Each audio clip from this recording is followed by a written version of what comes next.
പ്രിയപ്പെട്ടവരെ, പുതുവത്സരത്തിൽ ദില്ലിയിൽ നിന്നുള്ള കാഴ്ചയാണ്. മൂടൽമഞ്ഞ് മൂടിയ റിപ്പബ്ലിക് ദിന പരേഡിന്റെ റിഹേഴ്സലാണ് ഇനി കാണാൻ പോകുന്നത്. ഇന്നിപ്പോൾ കാഴ്ചപരിധി അല്പം മെച്ചപ്പെട്ടിട്ടുണ്ട്. മുൻ ദിവസങ്ങളെ അപേക്ഷിച്ച് പുകമഞ്ഞിപ്പോൾ കുറവാണ്. വായുമലിനീകരണം രൂക്ഷമായി തന്നെ തുടരുന്നുണ്ട്. വായുമലിനീകരണ തോത് ഭൂരിഭാഗം ഇടങ്ങളിലും 400-ന് മുകളിൽ തന്നെയാണ്.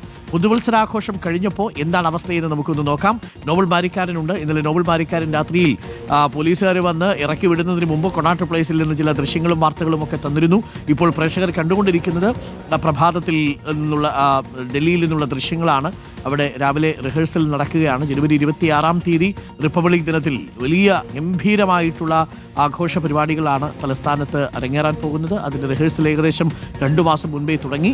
അതിൽ റിഹേഴ്സലുകളെല്ലാം ഫുൾ സ്വിങ്ങിലാണ്. പക്ഷേ രാവിലെ നോക്കൂ, നല്ല മൂടൽമഞ്ഞുണ്ട്. പക്ഷേ കഴിഞ്ഞ 2-3 ദിവസങ്ങളെ അപേക്ഷിച്ച് കുറച്ചുകൂടി മെച്ചപ്പെട്ട ഒരു അന്തരീക്ഷമാണ് ഇപ്പോൾ ഉള്ളതെന്ന് വേണമെങ്കിൽ പറയാം. ഇത് അല്പസമയം മുൻപുള്ള ദൃശ്യങ്ങളാണ്. നോബൽ ബാരിക്കാരൻ തത്സമയം നമുക്കൊപ്പം ചേരുന്നുണ്ട് ഡൽഹിയിൽ നിന്നും.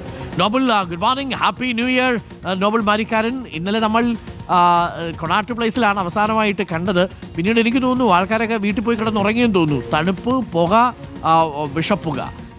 ഡൽഹിയിൽ കാര്യമായ ആഘോഷങ്ങളൊന്നും ഉണ്ടായിരുന്നില്ല എന്നാണ് മനസ്സിലാക്കുന്നത്. തെരഞ്ഞെടുത്ത ഹോട്ടലുകളിലൊക്കെ ചില DJ പാർട്ടികളും ഒക്കെ ഉണ്ടായിരുന്നു, അല്ലേ നോബൽ? ഇപ്പോൾ എങ്ങനെയാണ് പുതുവർഷ പിറവിയിൽ ഈ പ്രഭാതത്തിൽ ഡൽഹി ഉണർന്നു വന്നോ?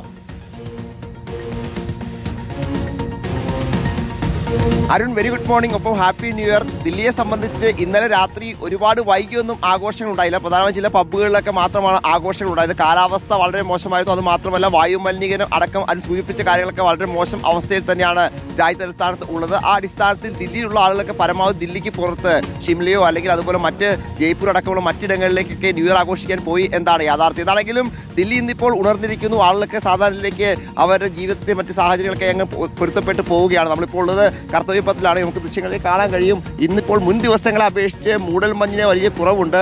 അത്തരത്തിൽ താപനിലയിൽ അല്പം ഉയർച്ച കാണിച്ചതുകൊണ്ട് തന്നെ മൂടൽമഞ്ഞ് കുറവുണ്ട്. പക്ഷേ പുകയ്ക്കോ അല്ലെങ്കിൽ വായു മലിനീകരണത്തോ ഒരു തരത്തിലുള്ള കുറവില്ല. അങ്ങ് അകലെ ഇപ്പോൾ ഒരു പരേഡ് ഇവിടുന്ന് റിഹേഴ്സലായി അങ്ങ് പോയതേ ഉള്ളൂ. അത്തരത്തിൽ ഈ റിപ്പബ്ലിക് ദിനത്തോടനുബന്ധിച്ചുള്ള പരേഡിൻ്റെ റിഹേഴ്സലൊക്കെ ഇവിടെ നിരന്തരം രാവിലെ നടക്കുകയും ചെയ്യുന്നുണ്ട്. വിവിധ സേനകളുടെ ഭാഗത്ത് നിന്ന് ഉള്ള റിഹേഴ്സലുകൾ നടന്നു വരുന്നു. അതോടൊപ്പം കുട്ടികളുടെ റിഹേഴ്സൽ നടന്നു. അങ്ങനെ പരിശീലനങ്ങൾ കൃത്യമായി തന്നെ ജനുവരി 26-ന് വേണ്ടി ഒരുക്കങ്ങളിലേക്ക് എത്തുകയാണ്. അതോടൊപ്പം നമുക്ക് ദൃശ്യങ്ങളിൽ കാണാൻ കഴിയും ഈ കർത്തവ്യപഥത്തിന് 2 വശത്തൊക്കെ ബാരിക്കേഡുകൾ കെട്ടിക്കൊണ്ട് അത്തരത്തിൽ ഈ റിപ്പബ്ലിക് ദിന പരേഡ് കാണാൻ വേണ്ടി എത്തുന്ന ആളുകൾക്ക് വേണ്ടിയുള്ള ഒരുക്കങ്ങളൊക്കെ നടത്തിക്കൊണ്ടിരിക്കുകയാണ്. എന്നാലും അവസാന ഘട്ടത്തിലേക്ക് ഒരുക്കങ്ങൾ എത്തുന്നു എന്നാണ് പ്രധാനപ്പെട്ടത്. അതോടൊപ്പം തന്നെ ഞാൻ പറഞ്ഞതുപോലെ വായു മലിനീകരണം ഇന്നും ഗുരുതരാവസ്ഥയിലേക്ക് തന്നെ പ്രത്യേകിച്ച് 400-ന് മുകളിൽ തന്നെ തുടരുകയാണ്. അതേസമയം മൂടൽമഞ്ഞ് കുറഞ്ഞു എന്നത് ഗതാഗത സംവിധാനങ്ങളെ താറുമാറാക്കുന്നതിന് അല്പം മെച്ചപ്പെടുത്തിയിട്ടുണ്ട്. ഇന്നലേക്കാണെങ്കിൽ പോലും 100-ലധികം വിമാനങ്ങൾ രാവിലെ തന്നെ റദ്ദാവുന്ന സാഹചര്യം ഉണ്ടായിരുന്നു. ഇന്നിപ്പോൾ അത്തരത്തിൽ സാഹചര്യത്തിലേക്ക് കാര്യങ്ങൾ പോയിട്ടില്ല. ചില വിമാനങ്ങൾ വൈകുന്നുണ്ട് എന്ന് ഒഴിച്ചു കഴിഞ്ഞാൽ വലിയ പ്രതിസന്ധി വ്യോമയാന മേഖലയ്ക്കും ഒപ്പം റെയിൽവേക്കും ഉണ്ടായിട്ടില്ല എന്നാണ് യാത്രക്കാരെന്നൊക്കെ ചോദിക്കുമ്പോൾ ഒപ്പം മറ്റ് അധികൃതർ ചോദിക്കുമ്പോൾ അറിയാൻ കഴിയുന്നത്. അതായത് കാലാവസ്ഥ കുറച്ച് മെച്ചപ്പെട്ടിട്ടുണ്ട്. അതായത് മൂടൽമഞ്ഞ് അല്പം കുറവുണ്ട് എന്നാണ് ഇന്നത്തെ ഒരു പ്രത്യേകത. പക്ഷേ എങ്കിൽ പോലും നല്ല തണുപ്പുണ്ട്.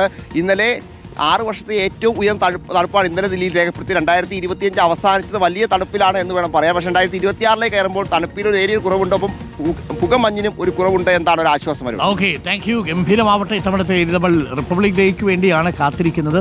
നല്ല തണുപ്പുണ്ട്. എല്ലാ ദിവസവും ന്യൂഡൽഹിയിൽ നിന്ന് വരുന്ന വാർത്ത കനത്ത മഞ്ഞാണ്, കനത്ത വിഷപ്പുകയാണ്. ഇതൊക്കെയാണ് നമ്മൾ വായുമലിനീകരണത്തിൻ്റെ തോത് ഉയർന്നു തന്നെ നിൽക്കുന്ന ഒരു സാഹചര്യമുണ്ട് ഇപ്പോഴും ഈ പുതുവത്സര രാവിലും.